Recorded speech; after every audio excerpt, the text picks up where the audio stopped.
Olá, ouvintes do Mundo Jurídico. Meu nome é Daniela Oliveira, eu sou editora do Grupo Gen, editora forense. Estamos aqui hoje para mais um podcast do Gen Jurídico. E vamos receber para o nosso bate-papo mensal o professor Guilherme de Souza Nucci, que dispensa apresentações, né? Livre docente em Direito Penal, doutor e mestre em Direito Processual Penal pela PUC de São Paulo, onde é professor, atuando nos cursos de graduação e pós-graduação, mestrado e doutorado. O professor Nucci também é desembargador na seção criminal do Tribunal de Justiça de São Paulo. O professor vai conversar conosco um pouco sobre o seu novo lançamento, o livro Criminologia, que está saindo agora pela editora Forense. Esse livro vem para deixar ainda mais completo o extenso catálogo do professor em direito penal, né, que o catálogo dele aborda já vários aspectos, tanto do direito processual e processual penal. Agora, a criminologia vem para completar toda essa obra. Olá, Dani, Olá! tudo bem? Eu quero cumprimentar você, cumprimentar toda a equipe do GEM e cumprimentar todos os meus ouvintes, né, e que também estão agora vendo, né, porque às vezes eu faço as minhas apresentações pelo podcast e agora esse é um podcast, né, ao vivo. Professor, é um grande prazer recebê-lo aqui mais uma vez, está sempre participando, né, das nossas lives, dos nossos podcasts, e é uma presença muito ilustre aqui. A gente fica muito feliz de recebê-lo mais uma vez. E agora, com esse grande lançamento, o livro Criminologia, né? O professor tem aí uma publicação de várias obras envolvendo teses acadêmicas, livros voltados aos operadores do direito, vários outros cursos de graduação e de pós-graduação. O que levou o professor a escrever o livro sobre criminologia? Olha, Daniela, essa é uma pergunta interessante porque eu fui praticamente cobrado em muitas das minhas aulas por meus alunos sobre aspectos mais profundos do crime, não é? O porquê do crime, o porquê da criminalidade, qual a razão de existência da infração penal na vida da gente, por que temos um sistema punitivo que não funciona muito bem, aspectos ligados também à vítima no processo penal, a vítima no crime, que nem sempre é bem compreendida como vítima, como nós devemos reagir ao delito, de onde ele vem, de onde ele surge. Não é? Nós conseguiremos um dia superar o delito, eliminá-lo da face da terra? São questões interessantes porque envolvem um plus, envolve um algo mais, envolve não só o estudo dogmático do direito penal, envolve os porquês das coisas. E a criminologia é uma ciência empírica. Ela vai buscar nos fatos, nos fenômenos sociais, as explicações para isso, tudo isso que eu agora ponderei, não é? Essas perguntas que os alunos fazem em sala de aula, que os ouvintes fazem em palestras, agora, nessa fase de pandemia, nas lives. Mas isso tudo me deixou bastante intrigado. E eu nunca fugi a um desafio.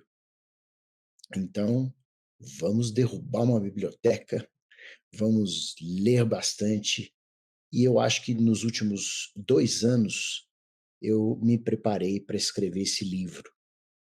E acho que consegui colocar nesse lançamento, uma obra inédita, a minha visão a respeito de todos esses problemas da esfera criminal no nosso país. Quem sabe, eu espero, a gente consiga dar uma contribuição. Porque há muitos e muitos anos eu venho comentando leis postas, né? Leis aprovadas pelo Congresso Nacional que entram em vigor. E eu tenho feito uma abordagem mais superficial dos porquês dessas leis, né, do sucesso ou insucesso delas. Eu não fui muito a fundo, porque não é o objetivo do direito penal, do processo penal, da execução penal, mas com certeza é o objetivo da criminologia. Então, eu senti necessidade de ingressar nesse tema, colocando, logicamente, o meu ponto de vista, que em absoluto é definitivo em criminologia. Aliás, nada é definitivo, né? Somos todos estudiosos todos os dias, e eu acho que daqui para frente, sem cessar. Professor, é verdade, né? A gente percebe nos cursos de direito uma preocupação muito forte com direito penal, com processo penal, mas essa formação, né, um verdadeiro jurista, ele precisa ir além do que só a lei escreve, né? Precisa ser uma investigação um pouco mais profunda para entender as causas, né? Entender realmente o que está por detrás da norma, até para fazer uma interpretação correta daquilo que efetivamente a norma aplica. E todas essas questões que o professor levantou, o senhor pretende responder na sua nova obra? Como elas foram abordadas nesse novo livro? Bom, eu procurei dividir os temas, fazendo uma abordagem histórica, analisando a punição ao longo dos tempos. E é interessante que as coisas não mudam muito, não é? Nós, seres humanos, somos tão imperfeitos que temos limitações para enfrentar a criminalidade, para enfrentar os erros dos outros, né? E eu procurei dividir a obra em vários tópicos, analisando as causas do delito de vários pontos de vista, sem fechar a porta para nenhum deles, não é? Fazendo as minhas observações críticas, positivas e negativas, e dizendo: olha, esta posição tem esse lado bom, mas tem esse equívoco, proponho tal coisa. Então, tento fazer uma obra construtiva, analisando naturalmente o crime, suas raízes, o criminoso, não é? Por quê, de onde vem, analisando a vítima, que sem dúvida nenhuma não pode ser santificada no contexto do crime, ao contrário, o acusado ser demonizado. Eu acho que ninguém é santo quando às vezes ocorre uma infração penal. Temos que analisar todos os lados como eles merecem. E, sem dúvida nenhuma, a meu ver, precisamos analisar a pena como sanção ao comportamento criminoso. Ela é adequada? É justa? Que funções ela tem? Que finalidades? E, acima de tudo, eu tento provocar uma discussão em relação à política criminal do Estado brasileiro, né? E, naturalmente, debater os sistemas punitivos que nós temos e o que poderemos ter no futuro. Então, esse é o objetivo, né? Trazer alguma coisa a mais para o contexto dos debates. E são debates que estão acontecendo cada vez mais fortemente na nossa sociedade atualmente, né? A gente vê aí nas redes sociais, mesmo no Congresso, a revisão a proposta, né, de novo Código de Processo Penal, isso tudo tem um impacto direto, né, no dia a dia de cada um de nós, né? Então, realmente são temas muito interessantes e muito importantes para a formação de um jurista realmente. Na sua obra, professor, tem um capítulo integralmente dedicado à história do direito penal. Qual a importância dessa história, né? Por que a gente precisa tanto entender a história do direito penal para entender o direito penal atualmente? A questão é muito importante porque, ao analisar o passado que nós temos, vamos verificar que os comportamentos não mudaram tanto. Aliás, a situação do ser humano racional, unido em comunidades e, consequentemente, com normas, leis, é muito recente. Nós estamos nesse planeta há pouco tempo, eu diria. E os primeiros registros que a gente tem é daquelas sociedades dos caçadores, não é? Eles isoladamente, com suas famílias, não é? Traziam o alimento. E a gente não tem muita informação disso.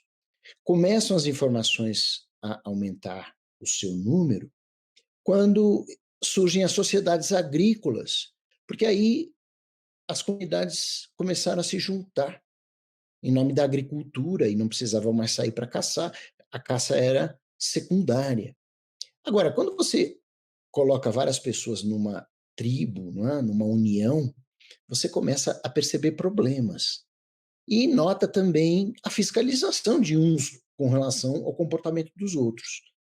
Então, assim surgiram, né, esses agrupamentos tribais, e aí passaram por várias mutações. A gente nota que a história já registrada pelos antropólogos e estudiosos é que o ser humano sempre teve problemas e procurou resolver da maneira como achava mais justa.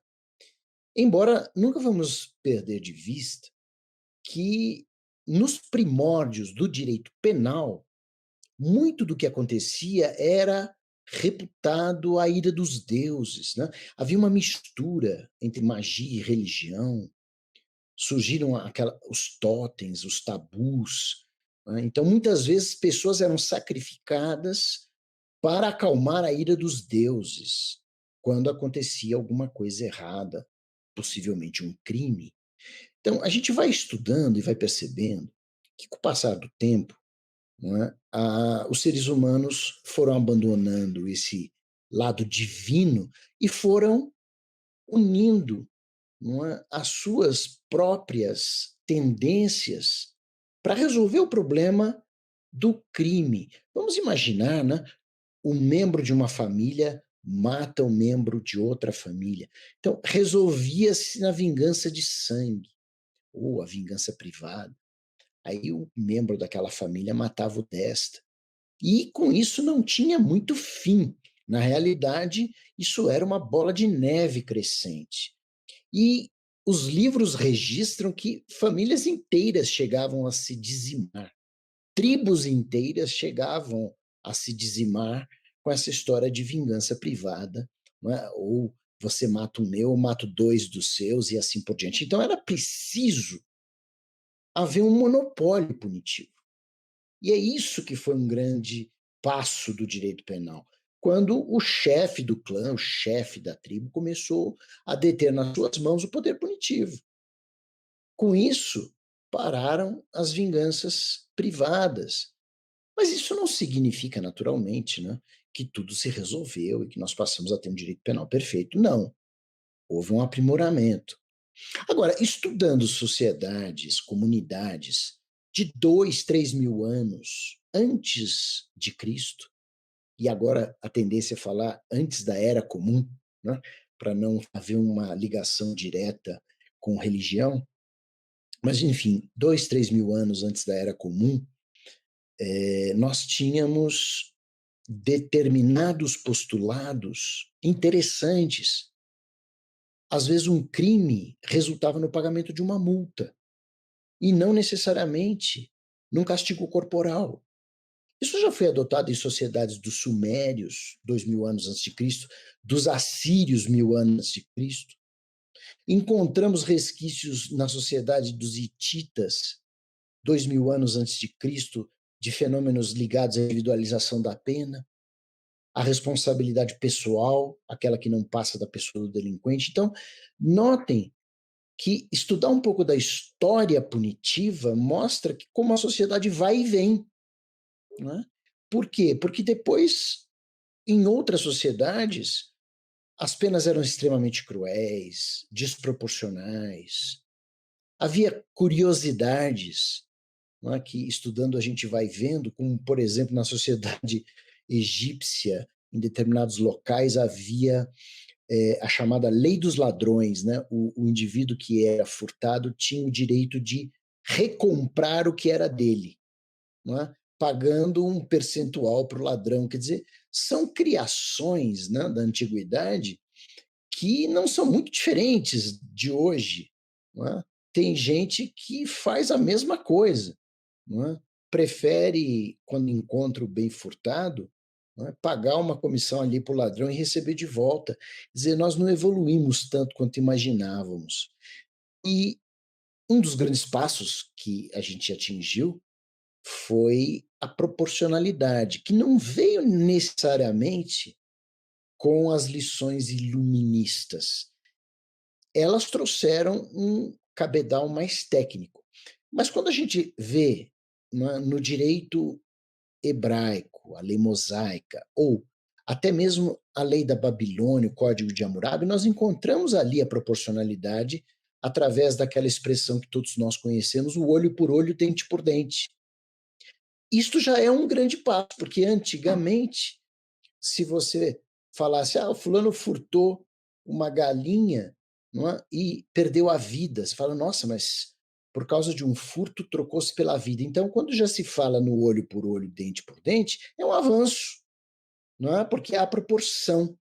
Se você tira o olho de um indivíduo, perde o seu olho, mas não perde a sua vida. Nada disso é o ideal, logicamente, mas isso eu estou mostrando porque são formas de evolução.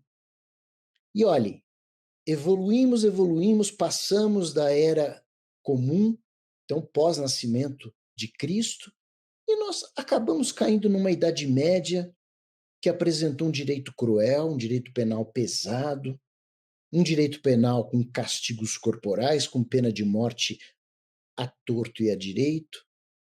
Temos um fenômeno gravíssimo, já reconhecido inclusive pela Igreja Católica, que foi a Inquisição, que durante séculos matou milhares de pessoas, não é?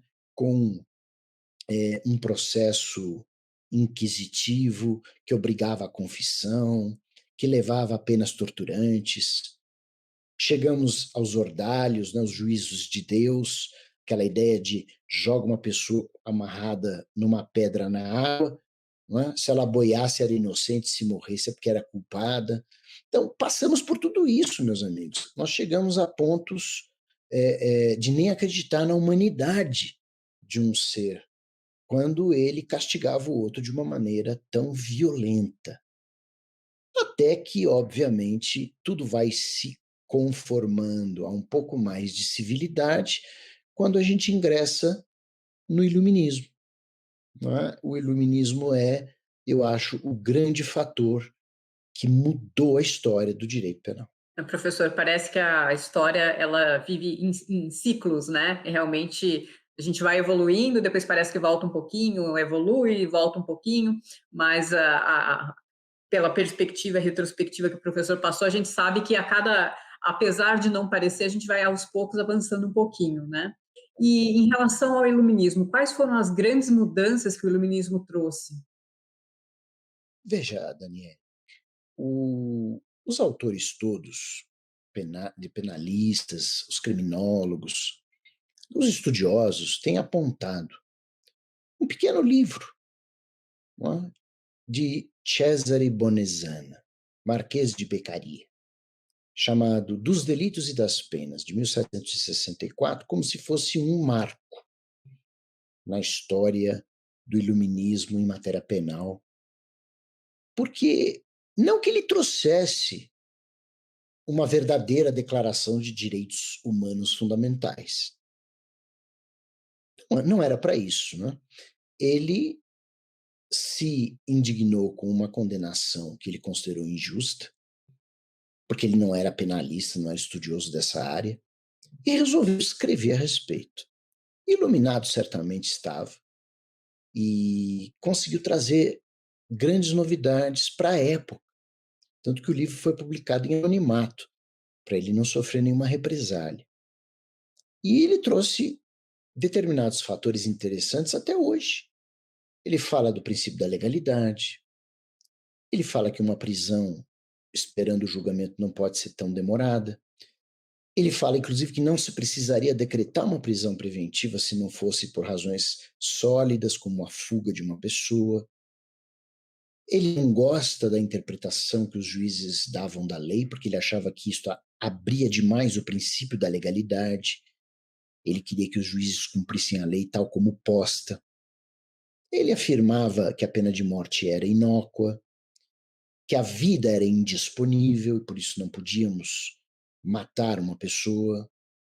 Mas também ele dizia que a pena de morte era um espetáculo curto, porque matava-se a pessoa e os demais logo esqueciam. Então, ele chegou a sugerir que o ideal seria uma pena de prisão perpétua com trabalhos forçados, porque aí a sociedade veria o efeito que o crime provocou de uma maneira duradoura.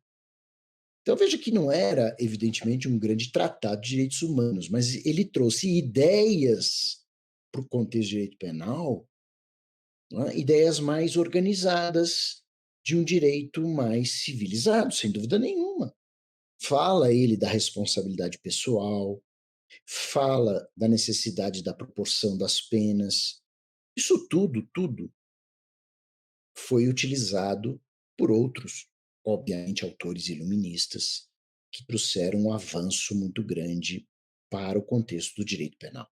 Professor, é uma obra clássica, né, que acho que até hoje faz parte da bibliografia, pelo menos complementar, da maioria dos cursos de direito, e realmente vale a pena o pessoal dar uma olhadinha, porque é uma referência. Depois de toda essa evolução no direito penal, como que surge a criminologia, professor? Bom, o nascimento da criminologia, conforme muitos estudiosos apontam, data da publicação do livro O Homem Delinquente, em 1876, de Lombroso, que era um médico, não é, com formação jurídica, que também estudava, não é, o corpo de pessoas falecidas, e ele estudou o corpo de um criminoso muito conhecido.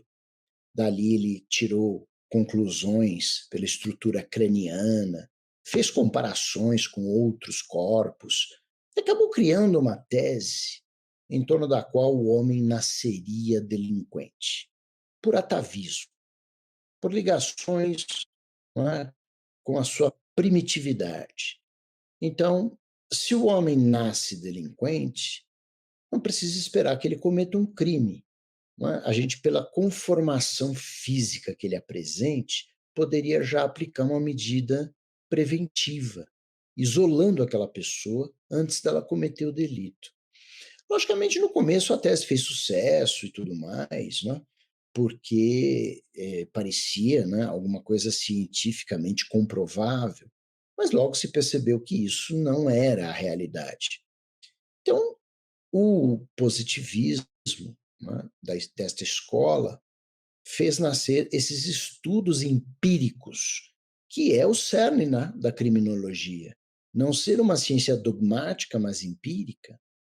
E aí os seguidores de Lombroso conseguiram trazer muito mais substrato a esses estudos, como Ferri, Garófalo, né, no nível de sociologia criminal, psicologia criminal, e com isso a criminologia tomou o seu lugar. Né? Alguns apontam que foi o livro de Garófalo o primeiro a ter o nome criminologia, outros dizem que não, foi de um francês, mas isso é irrelevante. O que é mais importante é que nasceu nessa época a criminologia e os estudos permanecem até hoje. Professor, há como estudar a criminologia separando as teses etiológicas e sociológicas? Eu acredito que não. Eu acho que muitos livros já fizeram essa separação, alguns continuam fazendo, estudando só o lado etiológico e outros só o lado sociológico, mas eu não vejo como separar as coisas, porque as causas do crime, se você observar o próprio Código Penal brasileiro, existem situações, não é, que não são sociológicas a levar um indivíduo para o delito, como, por exemplo, doença mental, retardamento mental, desenvolvimento mental incompleto ou retardado, uso de drogas, de álcool. Existem vários fatores, né, transtornos de personalidade, que levam o indivíduo para o crime e não tem nada a ver com sociologia. Não é? Embora as teorias sociológicas também sejam muito importantes, porque uma outra parte da criminalidade responde ao meio social onde vive. Não é? E conforme as teorias sociológicas que a gente conhece, estuda, e eu faço questão de trazer todas elas para o meio dessa minha obra Criminologia, explicam também as razões do delito. Então, nem tudo vem, não é, de uma situação puramente etiológica, mas vem também de situações da sociedade. Não é? Então temos a ecologia criminal, a anomia, subcultura criminosa, criticismo, etiquetamento, movimento da lei e da ordem, realismo de esquerda, culturalismo, uma série de correntes sociológicas importantes que nos faz pensar. Muitas delas explicam muita coisa, mas, isoladamente, eu não acredito que nenhuma explique tudo. Então, eu acho que o estudante de criminologia precisa conhecer todos os aspectos. Professor, pela sua exposição fica bem claro que o crime é um fenômeno bem complexo, né? Então, como a gente conseguiria conceituar o crime? Olha, eu já nas minhas obras de direito penal tento mostrar, agora fui um pouco mais a fundo, mas eu tento mostrar que o crime ele tem 3 lados para nós estudarmos, né?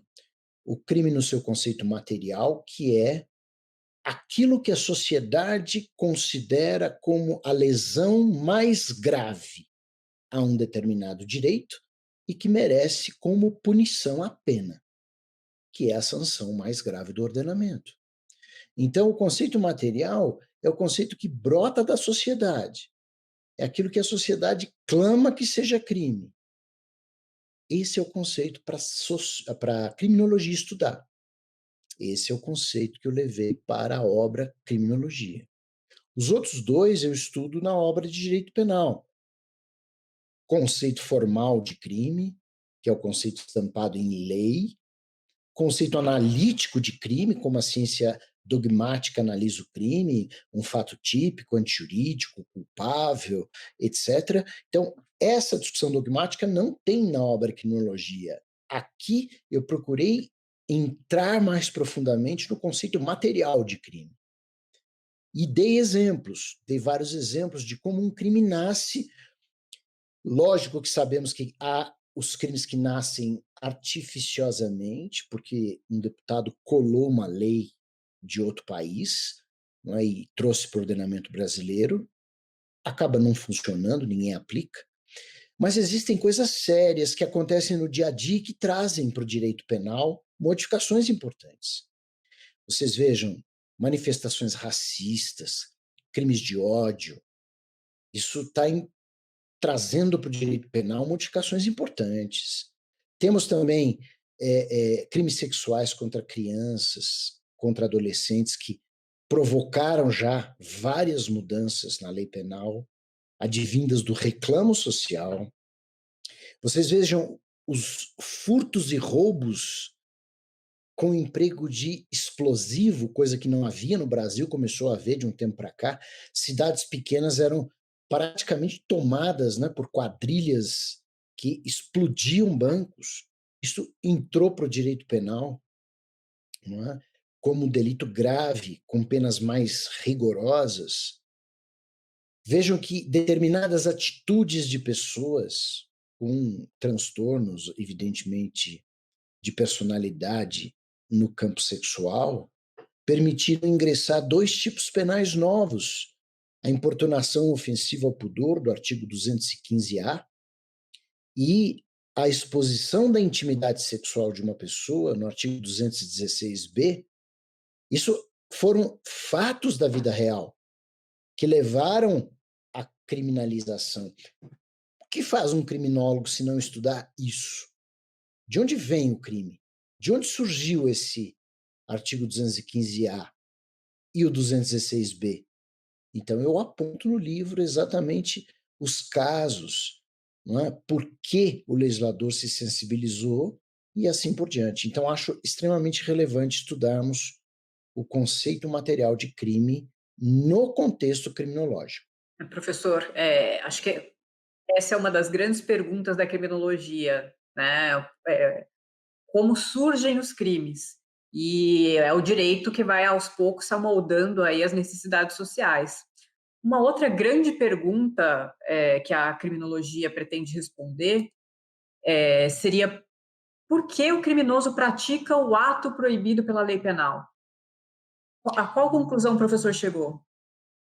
Eu sou muito sincero em dizer que não me afasto da ideia do livre-arbítrio humano. Sei de várias escolas que dizem que o livre-arbítrio é algo imponderável, que não se consegue demonstrar, etc., mas eu não parto desse pressuposto. Eu acho que um dos elementos fundamentais a impulsionar qualquer pessoa a cometer uma infração penal é o seu livre-arbítrio. Somos todos responsáveis pelo que queremos e fazemos. Agora, não vou dar uma de ingênuo dizendo que as pessoas delinquem apenas porque querem. Existem fatores sociológicos, cenários da sociedade extremamente importantes que as teorias sociológicas da criminologia nos apontam, que também levam uma pessoa ao crime. Eu fico pensando nessa teoria da subcultura criminosa, não é? E do fenômeno das gangues juvenis. Muitas vezes as pessoas são levadas por outras. São as famosas más companhias que levam, às vezes, um jovem bom, honesto, para o descaminho do crime. E isso não é exclusivamente livre-arbítrio. Existe um forte conteúdo psicológico nisso, não é? Do aprendizado de uma cultura, de uma integração a um grupo, de uma necessidade de pertencer a um grupo muito parecido àquela situação que a pessoa possui na vida. Então, isso também faz parte, sem dúvida nenhuma. Não é? Então, o livre-arbítrio associado ao meio onde a pessoa vive, o que ela experimenta, o que ela convive, faz com que ela possa optar por um caminho criminoso, além do que, o que eu já disse também, há vários problemas mentais, psicológicos, problemas vinculados a drogas. E uma coisa muito importante que as teorias sociológicas explicam, mas não explicam na totalidade. Imaginem os criminosos de colarinho branco. Muitas vezes são pessoas bem educadas, estudadas, já são ricas de família, vêm de famílias estruturadas, enfim, não teria razão nenhuma por todas aquelas teorias sociológicas existentes. Todas, peguem todas. Essa pessoa é uma pessoa, aspas, ideal para levar uma vida honesta, e ela não leva. Ela desvia dinheiro público, ela dá fraude, ela quer gananciosamente ficar mais rica do que já é. Então a gente precisa estudar isso também, não é? E perceber que nem toda teoria sociológica é capaz de explicar determinados transtornos de personalidade que levam um indivíduo ganancioso, não é, que não precisava em absoluto ser corrupto, por exemplo, e acaba sendo. Professor, isso é um aspecto que no Brasil é cada vez mais importante, né? Entender como e por que é, esses crimes de colarinho branco, essa questão da corrupção, ela se instala de uma forma, às vezes até endêmica, né? Numa sociedade. É, na sua obra, o senhor aborda vários temas polêmicos, como, por exemplo, a periculosidade do criminoso e até essa questão do instinto da vingança, que está tão sendo comentado aqui na sociedade brasileira, né? São aspectos diferenciais do seu livro? Na verdade, são, porque em vários contextos criminológicos não se trata desses temas que são polêmicos. Mas eu não fujo a eles, porque eu acho que nós precisamos tratar daquilo que está espelhado na jurisprudência brasileira, nos livros dogmáticos de direito penal. Primeiro, essa noção de periculosidade é usada por todos os tribunais brasileiros, inclusive por Supremo Tribunal Federal, fala em perigoso para a sociedade, decreta uma prisão preventiva. Esse conceito de periculosidade não tem nada a ver, porque existem duas formas de analisarmos, né? Analisar a periculosidade sob o ponto de vista da doença mental, retardamento mental, que faz o sujeito inimputável, não saber o que fazer, não é? Ter um surto e poder machucar alguém. É uma coisa diferente.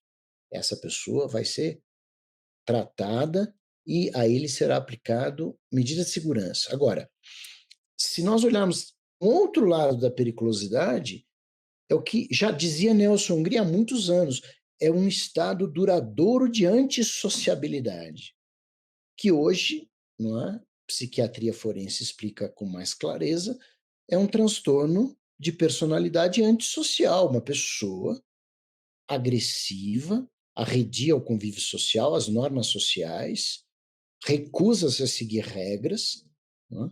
Termina descontando em pessoas inocentes, não é? Com atos agressivos, coisas violentas, e a gente não vai explicar isso com uma teoria sociológica.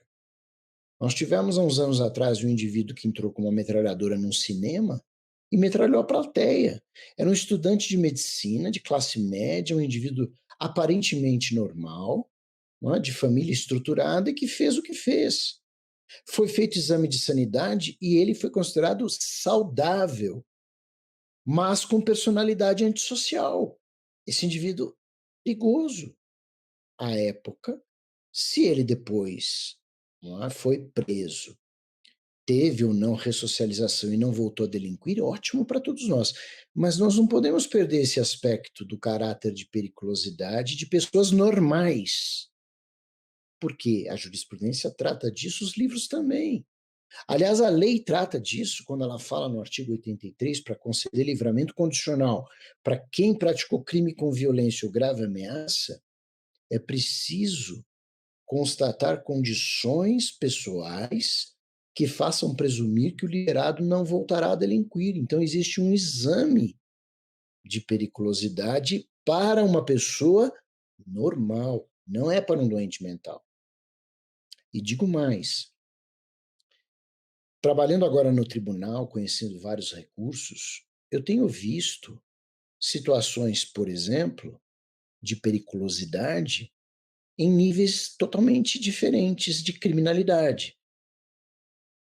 Muitos pedófilos, recentemente julguei um caso de um indivíduo que passou anos preso por pedofilia, por investir, molestar crianças. Ele saiu da cadeia, molestou de novo. E quando ele foi novamente preso, ele confessou amplamente, e no interrogatório, ele diz: olha, é minha tendência, eu sinto compulsão para molestar crianças. Eu sei que eu vou para a cadeia de novo, mas se um dia eu sair e ainda tiver condições, eu vou voltar a fazer isso. O que a gente vai dizer que esse indivíduo é, se não perigoso para a sociedade, perigoso para as crianças? É perigoso. Ele não foi considerado doente mental por perícia.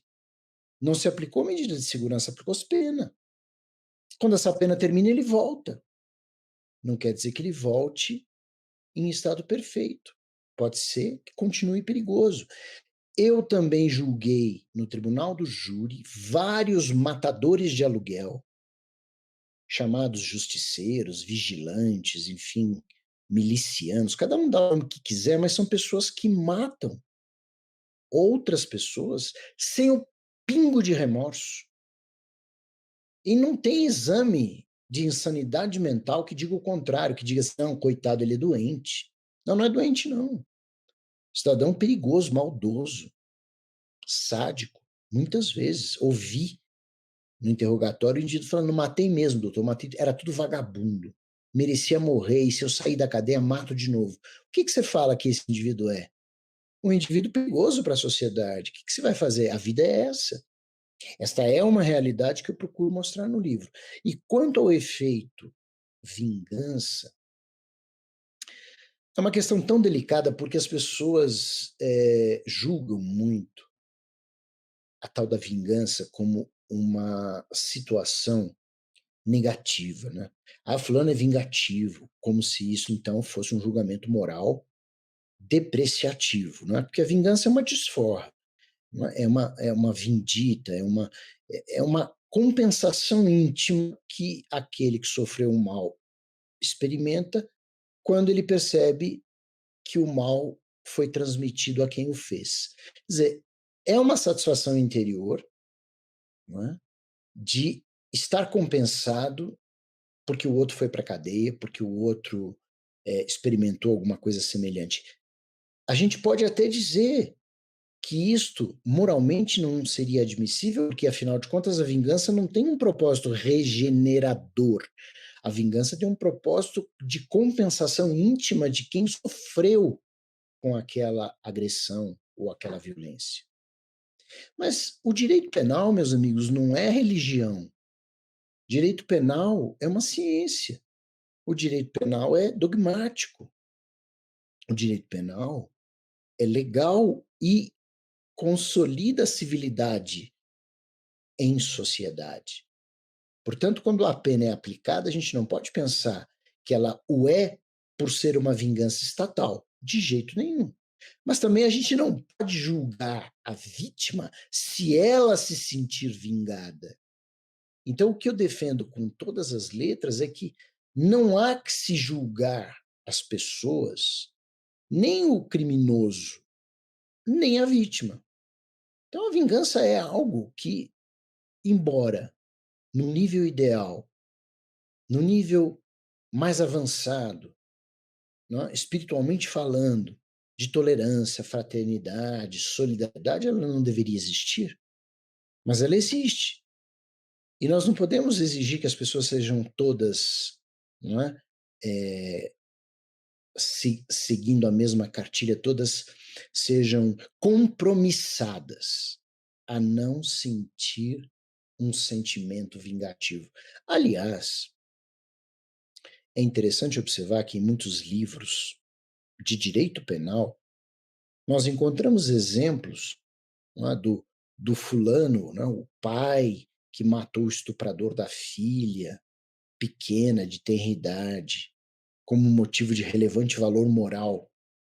Então, é uma vingança de relevante valor. Ou o pai que mata o traficante que drogou seu filho e mais outras crianças na escola. Você fala, nossa, relevante valor social. Bom, mas pode ser considerado também uma vindita, uma compensação, uma vingança.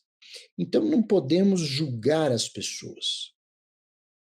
Podemos aconselhar, podemos dizer que o direito penal vem para dar estabilidade às pessoas, para evitar justamente a vingança privada. Ora, em matéria de sentimentos, o direito penal não tem que entrar em moralismo e dizer se é boa, se é má a ideia de vingança na cabeça da vítima. Porque muita gente fala, quando acontece um mal, é vítima de um delito, ela quer justiça. Quando ela está falando eu quero justiça, ela está pensando em algo que seja uma represália a quem lhe fez o mal. E represália pode ser interpretada como uma vingança. Então, sem falso moralismo, nós temos que entender que há vinganças e vinganças. Né? Posso até entender que existem também as vinganças de natureza torpe, né? De natureza repugnante, mas nem todas o são. Professor, o senhor mencionou aí a questão de uma perspectiva nova a respeito da vingança, né? Esses estudos que o professor fez levaram o senhor a modificar algum conceito em relação à ideia do que é a pena e a sua finalidade? Sem dúvida, Daniele, eu modifiquei. Eu me convenci, lendo vários escritos, que a pena, na verdade, não tem como eu julgava que tivesse 5 finalidades. A pena tem, na verdade, hoje eu penso, 2 funções com 3 finalidades. Há uma diferença entre função e finalidade que eu acho importante nós separarmos. A função é algo que operacionaliza uma coisa, que permite algo a funcionar. Não é?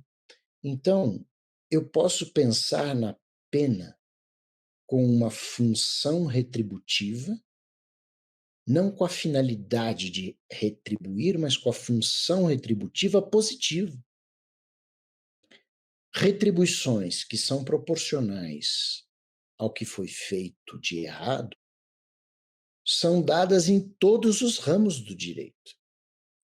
Nós temos multas de trânsito que são repressões ao que foi feito de errado para que não se torne a repetir, para que o indivíduo tenha mais civilidade no trânsito. Existem multas administrativas, tributárias, trabalhistas, processuais. Por quê? Por retribuições a condutas equivocadas. A pena precisa ser, então, entendida também como uma retribuição nesse sentido positiva. É o alerta que o Estado está dando para o sujeito de que ele errou. E errou gravemente, porque é um crime que ele cometeu. Agora, não podemos pensar realmente como uma finalidade. Não é um objetivo a ser atingido, retribuir. É uma função.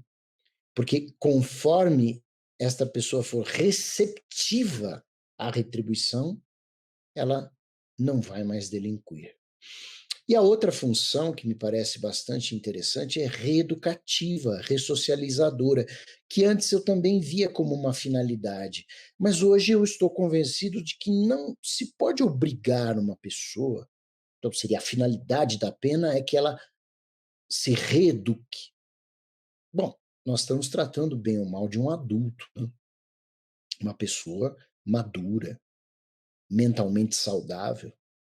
Então eu posso proporcionar a essa pessoa mecanismos para sua reeducação ou ressocialização. Note, como eu faço isso aplicando a pena? Proporcionando a ela trabalho e estudo. Proporcionando a ela um acompanhamento que eu vi em muitos escritos interessantíssimos, acompanhamento psicológico, acompanhamento terapêutico, não é? Dentro do regime fechado ou semiaberto. A pessoa pode não ter uma profissão definida e aprender uma profissão. Lógico que não é como todo mundo vive brincando, né? Aprender a costurar bola de futebol. Não, não é isso. É aprender realmente uma função útil. Fazer um curso de computação, por exemplo. Aí já é o estudo associado a um curso profissionalizante, sai do presídio muito melhor do que entrou. Esse seria o propósito da sociedade. Não é? A pena que é esses dois níveis funcionais. Retribuir para alertar o mal, ao mesmo tempo que se retribui oferecendo ressocialização, se o indivíduo aceitar. Agora, tem 3 finalidades a pena, mas aí, na minha visão, essas 3 finalidades não se voltam ao condenado, se voltam à sociedade. A sociedade tem por fim, ao aplicar a pena, legitimar o direito penal, função legitimante, mostrando aqui tem lei penal vigendo, então não há de se praticar o crime, porque o Estado vai agir. Há a finalidade intimidatória, sim. É óbvio que nem todos os criminosos se deixam tocar pela finalidade de intimidação.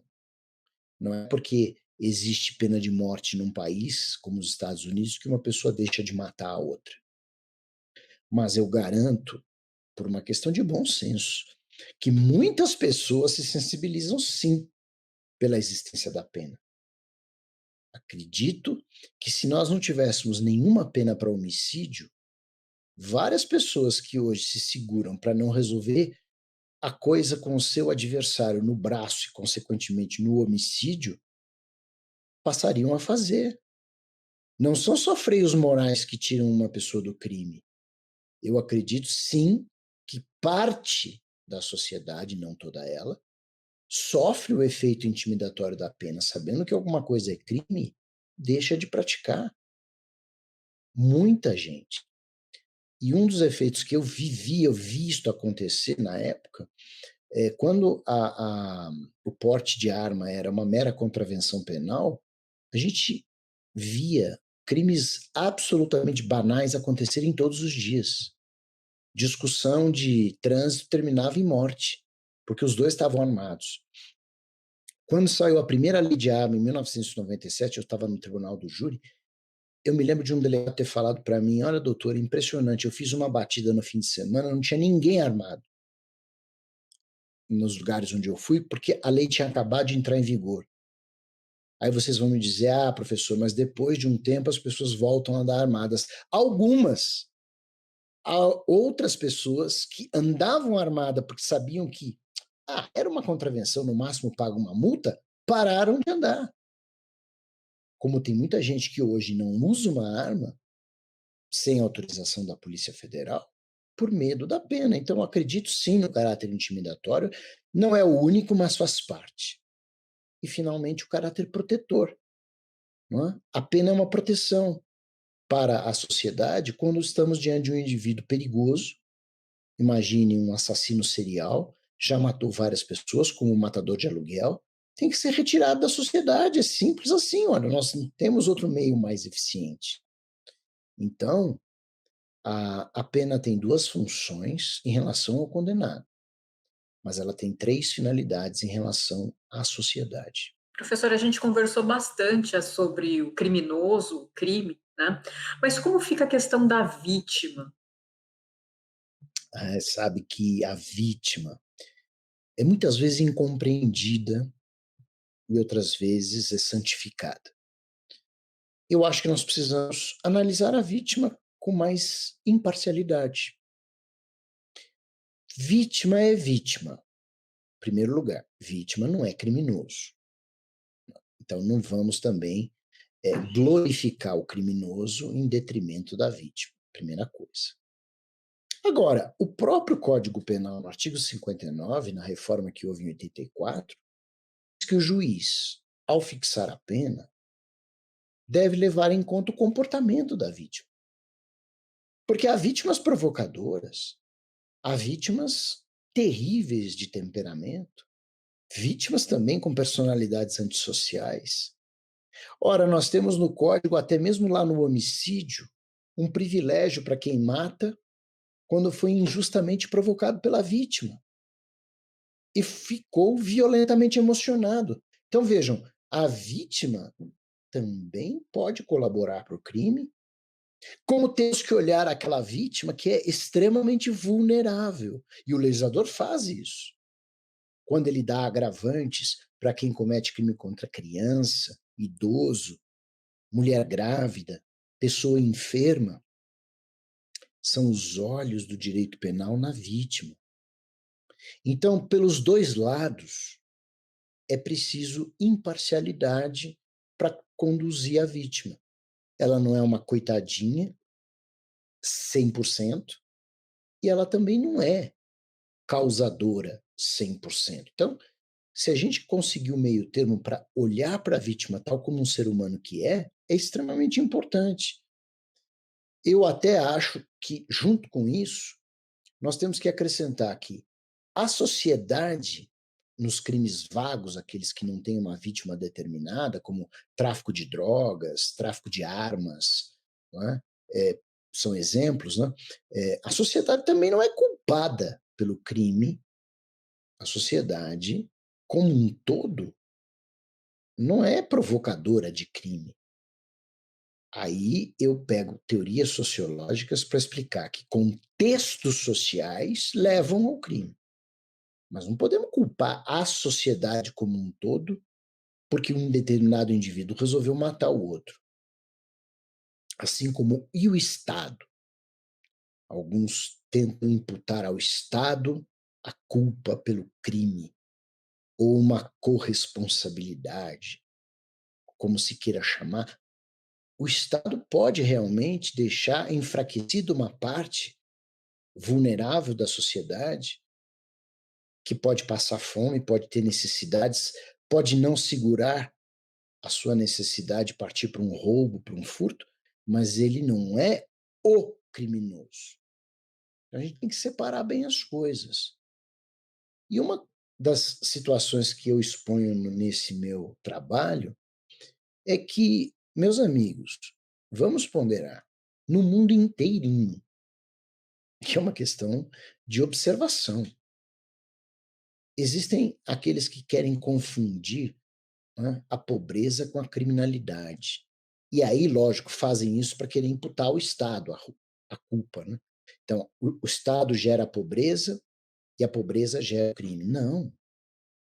A imensa maioria das pessoas pobres, sem condições, carente em vários aspectos, é honesta. Essa é a verdade. Porque se não fosse, não haveria polícia que chegasse para conter o crime. Então, a gente precisa ver, o crime é de uma parcela da sociedade. E é esse estudo que é interessante, porque essa parcela, seja pobre, seja rica, parte para o crime. Esse estudo é que é importante fazer. Professor, por tudo que o professor tem dito, né, foi feito um grande estudo, uma grande análise, não só doutrinária, mas também da prática, né? O professor aproveitando aí toda a experiência que tem como desembargador, como juiz há muitos anos. O que o professor pode dizer para a gente em relação à política criminal no Brasil atualmente? Qual é a sua, digamos assim, sua conclusão depois de tantos estudos, de tanta avaliação? Eu gostaria que o Brasil tivesse uma política criminal definida. Eu visualizo a política criminal como o método, o modo como os três poderes da República enfrentam, tratam e previnem a criminalidade. A política criminal precisa existir, precisa ser presente e harmônica. Os poderes da República precisam dialogar. Executivo, legislativo e judiciário não pode ter políticas criminais diferenciadas, porque vira uma confusão em matéria criminal. Como combater a criminalidade? Que se faça um comitê suprapartidário, é uma das ideias que eu tenho, para que os poderes da República, independente de ideologias, de política, de partidos, saibam como nós queremos que a nossa criminalidade seja conduzida. Isso é muito importante. Mas, infelizmente, o que a gente vê hoje é que o Brasil não tem uma política definida. Ora nós partimos para uma lei rigorosa, ora nós partimos para uma lei mais leniente, ora criminalizamos, ora descriminalizamos, mas tudo meio ao acaso e sem um comportamento uniforme dos três poderes. Professor, acho que a falta de coerência é um problema que a gente enfrenta realmente no Brasil, né? Às vezes crimes que têm, digamos assim, uma gravidade semelhante, eles têm um tratamento muito diferente pela legislação, né, devido ao momento em que a lei foi publicada, né, circunstâncias. Então, realmente falta aí uma linha, uma coerência no todo, né? E no livro que o professor escreveu, analisou justamente essa questão dos sistemas punitivos que foram criados em teoria e de como eles são, na verdade, aplicados na prática. O professor tem uma ideia de qual seria o ideal para o nosso país? Esse ideal é que dependeria de uma política criminal suprapartidária definida pelos poderes republicanos. Quer dizer, seria muita pretensão eu dizer, olha, o caminho é esse e ponto. Agora, sem dúvida nenhuma, é uma obrigação numa obra de criminologia, a meu ver, pelo menos, a gente analisar os sistemas punitivos mais conhecidos e as ideias mais conhecidas, né? Sem nenhum preconceito, sem nenhum pré-julgamento. Então, eu procurei analisar o conhecido abolicionismo penal, que é uma corrente de pensamento defendida já há muitos anos por alguns autores da Noruega, da Dinamarca, da Alemanha, não é? Mas que se espalhou para outros, não é, estudiosos mundo afora, E o abolicionismo quer a eliminação total do direito penal, alegando que a sociedade teria outros meios para contornar, não é? Os crimes ou as infrações. Eu não vejo que os abolicionistas tenham, não é, uma má tendência, maus propósitos. Acredito que eles procuram o melhor. Eu também procuro o melhor. Eu acho que, com o tempo, quando nós todos evoluirmos como seres humanos e nos tornarmos uma sociedade mais perfeita, mais solidária e fraterna, nós não precisaremos nem do direito. Não é nenhuma questão de precisar do direito penal. Não é? Nós não precisaremos de outras áreas do direito, por exemplo, para resolver uma questão trabalhista, para resolver uma questão tributária. As pessoas vão pagar seus tributos na hora certa, os patrões e os empregados vão se entender perfeitamente. Não é? A justiça em si, humana, é prescindível. Agora, enquanto não atingirmos isso, eu tenho discutido que o abolicionismo é uma utopia, para mim é mesmo. Não é? Não há como ser atingido numa sociedade como temos hoje, concreta, né? E é o que eu exploro no livro, mostrando as posições positivas e negativas dessas ideias, né? Falando da tal cifra negra, que os abolicionistas utilizam muitas vezes para justificar a abolição do direito penal. Mas a maioria das infrações praticadas fica sem punição. Então, vejam, podemos prescindir do direito penal. Esse argumento não é um argumento, a meu ver, correto, por uma razão. Todos os ramos do direito têm cifras negras, ou seja, todas as infrações trabalhistas são apuradas e devidamente punidas, não são? Todas as infrações tributárias são descobertas e devidamente multadas, não são? Todos os ilícitos civis são resolvidos na justiça civil ou por mediação? Não são? Tem muita gente lesada no direito do consumidor que continua lesada, mas nem por isso nós vamos abolir todos esses ramos do direito. Aí dizem os abolicionistas, mas o direito penal é muito mais duro para punir do que os outros ramos do direito. Bom, aí então nós temos as nossas falhas. E isso é importante corrigir, sem dúvida nenhuma. Alguns abolicionistas, como Nils Christie, por exemplo, que recentemente se dizem adeptos de um direito penal mínimo, já dizem, olha, abolir o direito penal não é mesmo possível nos dias de hoje. Ainda mais em tempos em que a gente vê crimes de ódio nascendo e renascendo, não é? Pessoas matando outras com ódio por questões racistas puramente. Preciso que a gente tenha um direito punitivo para assegurar os direitos humanos fundamentais. Mas precisamos corrigir as falhas do nosso sistema. Então, por essas razões, eu discuto nessa obra também as vantagens e desvantagens de um direito penal mínimo, de um direito penal máximo. Falo do garantismo penal, que não é propriamente um sistema punitivo, não é? Porque parece mais próximo a uma política criminal, não é? Utilizada para garantia de direitos fundamentais. Mostrando também que ser garantista não significa ser a favor do crime, muito pelo contrário. Também critico o garantismo naquilo que vejo que não há coerência. Enfim, a ideia é trazer até a discussão do direito penal do inimigo. Ele existe hoje em alguns países, é aplicado, nós temos que verificar. Criminologia é para isso. É para analisar com imparcialidade, se possível, sempre, as causas do crime e os sistemas que merecem ser adotados para sua punição. Professor, todo mundo que conhece a sua obra sabe que o professor não faz apenas uma explicação do direito, seja penal, seja processual penal, que o professor sempre faz uma análise crítica de tudo aquilo que escreve e sempre é muito propositivo, né?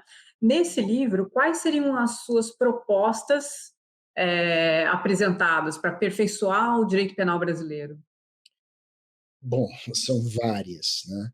Mas se a gente pudesse falar de algumas coisas principais, eu proponho, por exemplo, um direito penal mínimo eficiente.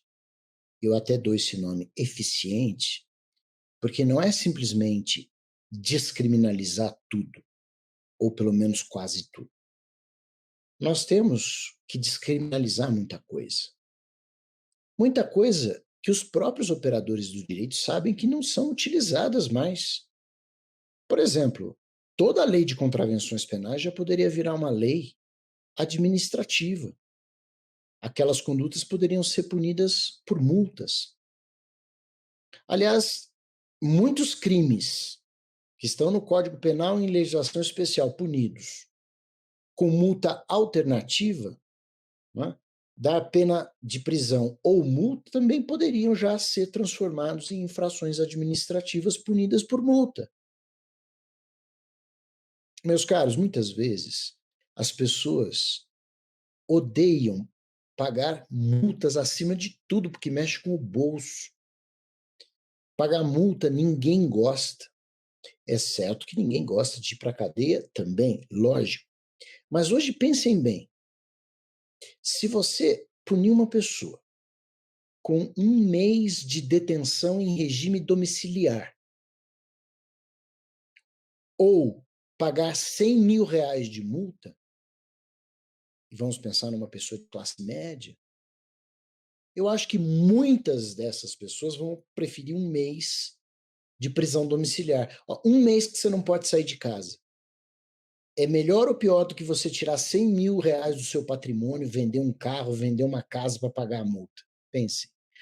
Multas são eficientes, mas não necessariamente precisam ser da alçada penal. Então, é uma proposta. Agora, lógico, ninguém pensa em descriminalizar roubo, furto, estupro, homicídio, crime contra crianças, consumidor, crimes de colarinho branco. São coisas que precisam ser resolvidas no direito penal.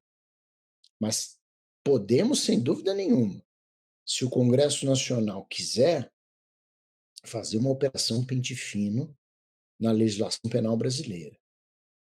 Existem crimes em desuso, que a gente nem lembra mais que é crime. Podem cair fora do contexto penal. Também quero propor sempre que o poder público cumpra a lei. Uma das coisas que é preciso fazer é esvaziar o sistema carcerário superlotado.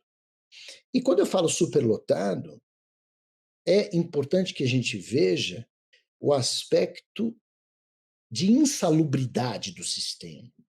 É uma pessoa em cima da outra. Isso não é pena que se cumpra decentemente, proporcionando aquela função reeducativa. Não se proporciona isso. Tem lugar Brasil afora que o indivíduo fica o dia inteiro esmagado dentro de uma cela, sem estudo e sem trabalho. E a gente, como sociedade, quer que ele saia de lá melhor. Então, eu proponho, sim, que o poder público cumpra a lei que já está vigendo hoje. Não é preciso nenhuma lei nova, é cumprir o que tem agora. Então, esse esvaziamento dos cárceres depende da boa vontade de todos os poderes. Eu diria que, particularmente, hoje, do Poder Executivo, empregando verbas, mesmo para aumento do número de vagas para dar condições decentes de cumprimento do regime fechado, em colônias penais, mas também do Judiciário, que, podendo, não deve prender tanto. Não é? Uma pena pequena de 1, 2 anos, sendo primário sem antecedentes, para que começar no regime fechado? Pode começar no aberto, no máximo no semiaberto. Então, há uma política a ser desenvolvida em conjunto. É preciso aperfeiçoar a execução penal, meus caros. Não dá mais para termos pessoas presas sem fazer nada. Não é? Ou inventando moda de um indivíduo ler um gibi e tá valendo aí para remissão.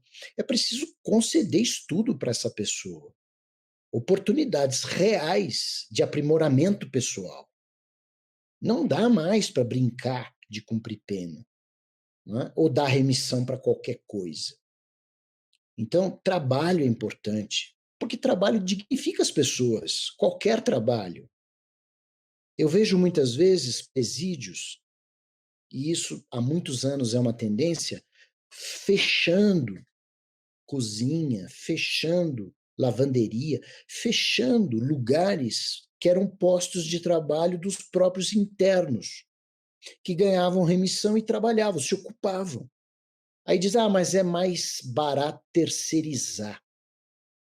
Mas terceirizar não é cumprimento de pena. Ou seja, cumprir pena é caro para o Estado. E se for muito caro, ele que invista, então, em políticas públicas, não é? De escola, educação, saúde. E aí ele terá seus presídios mais vazios, se é assim que se pensa, mas ainda que ele invista e tenha alguém para cumprir pena, ele precisa proporcionar trabalho. Então não adianta você fechar uma cozinha que dava 300 postos de trabalho num presídio para terceirizar e os presos comerem uma marmitinha e ficarem dentro da cela o dia inteiro sem fazer nada. Então, é preciso reestruturar a execução penal, não é? O staff que lida com o preso precisa ser remodelado. Vi vários artigos de um acompanhamento mais próximo da execução de cada pena por uma comissão de classificação, e não pode agir só no começo da execução, tem que acompanhar o preso, não é? Enfim, há muito investimento que se precisa fazer. A gente não pode, olha, eu sempre digo aos meus alunos o seguinte: se não for por solidariedade àquele que errou e estender-lhe a mão para que ele se recupere, pelo menos que seja por egoísmo. Qual o egoísmo? Se você der boas condições para o sujeito lá dentro, ele volta melhor. E a tendência a ter um criminoso a menos na sociedade é muito maior. Então é o que eu falo, não é? Pensar que jogou o indivíduo dentro da cadeia de qualquer jeito, dane-se, não me importa, não sou eu que estou lá dentro, é uma boa política? Eu digo, não é. Não é uma boa política para ninguém. Nem para os punitivistas, nem para os não punitivistas. Enfim, tratar bem o preso é receber uma pessoa melhor no futuro. É o que se espera da pena. Eu digo mais também, meus amigos. É preciso apoio da comunidade e apoio do Estado. A Lei de Execução Penal fala no artigo 25 que o Estado vai orientar o indivíduo à reintegração à liberdade, que o Estado vai dar alojamento e alimentação quando ele sair da cadeia por pelo menos 2 meses. Não é o que acontece. Eu me recordo, sempre conto isso aos meus alunos. Quando fui juiz auxiliar da Corregedoria Geral de Justiça, um dia me liga um prefeito de uma cidade pequena, onde havia um grande presídio. E ele pedia que eu interferisse junto à presidência do tribunal para, quando os presos daquele presídio cumprissem pena, que eles fossem colocados em liberdade pela manhã e não no final do dia. Eu estranhei e falei, mas por que o senhor está pedindo isso? Ele falou, não, isso acontece. O preso sai de lá com uma mão na frente e outra atrás, sem um tostão no bolso. E aí ele vai dormir no banco da praça da nossa cidade. E os moradores ficam morrendo de medo e não saem das casas. E vêm em cima da prefeitura. Então, se o tribunal der uma ordem para soltar o indivíduo de manhã, eu me comprometo como prefeito a pagar uma passagem, dar um dinheiro para ele, para esse indivíduo ir embora da nossa cidade o mais breve possível.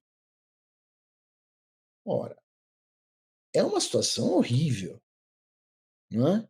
É lamentável, porque não podia estar acontecendo isso.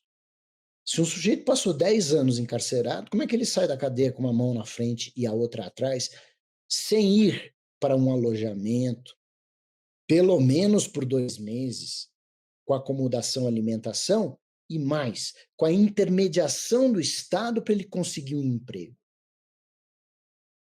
Que país a gente vive? Não é? Aplica a pena, põe na lei que vai dar assistência e abre a porta da cadeia e manda o indivíduo embora. Então, é preciso mudar essa política. Não é? Uma política de execução penal falida, com o envolvimento também da sociedade, em patronatos, conselhos da comunidade, mas de maneira efetiva. Acho também, meus amigos, que, e digo isso com clareza na conclusão, sabe quando que nós vamos resolver realmente o problema da pena privativa de liberdade? Nós vamos resolver com tecnologia. Eu digo sempre aos meus orientandos, nós precisamos da ajuda dos engenheiros para resolver o nosso problema, porque serão eles que vão criar novos mecanismos de controle de uma pessoa que não dependam da prisão. Porque pessoas más, pessoas que fazem o mal, vão existir. E essas pessoas precisam ser controladas de alguma maneira. Não é simplesmente soltar o pedófilo no meio da rua e falar, vire-se. Não é? Ele vai para a porta da escola, ele pega uma criança pequena. Existem casos absurdos que eu tenho julgado no tribunal, não é? De estupros de bebês de colo. Então não dá para você ter, não é, um sistema completamente aberto. É preciso controle, mas muito desse controle virá com tecnologia, como já veio com monitoramento eletrônico. Quando eu entrei na faculdade, ninguém nem imaginava, a não ser em filme de ficção científica, o que seria um monitoramento eletrônico. Quer dizer, um monitoramento à distância por tecnologia. Por certo, no Brasil não funciona tão bem, poderá funcionar melhor no futuro. Enfim, nós precisamos de tecnologia para resolver problemas estruturais seculares da nossa justiça penal. Proponho também que a gente possa ter uma justiça restaurativa, mas prevista em lei, válida para todo o Brasil, em igualdade de condições.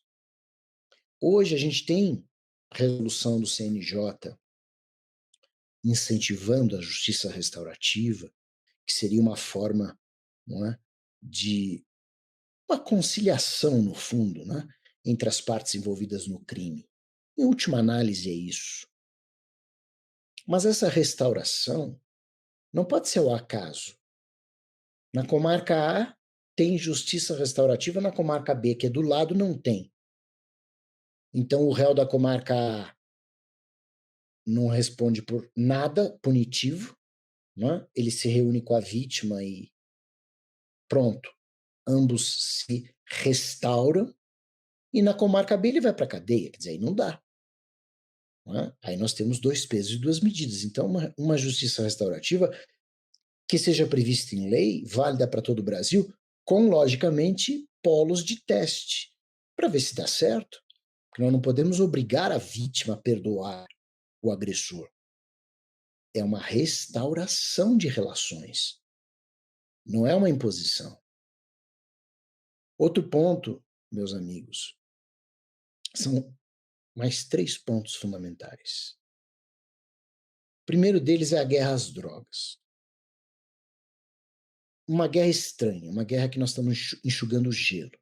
Eu não estou falando em liberar droga, mas a nossa lei de drogas precisa ser revisada. Porque hoje nós temos distorções. Nós não temos critério nenhum objetivo para delimitar um traficante e um usuário. O sujeito é pego com 10 gramas de maconha, alguns juízes dizem que é traficante, outros dizem que é usuário. Talvez uma quantia seja importante, fixar em lei. Mesmo que não seja o ideal, não seja perfeito, porque nada será perfeito. Mas talvez uma quantia seja alguma coisa a ser ponderada pelo legislativo. para considerar uma pessoa traficante ou não. Precisamos colocar um elemento subjetivo específico no artigo 33.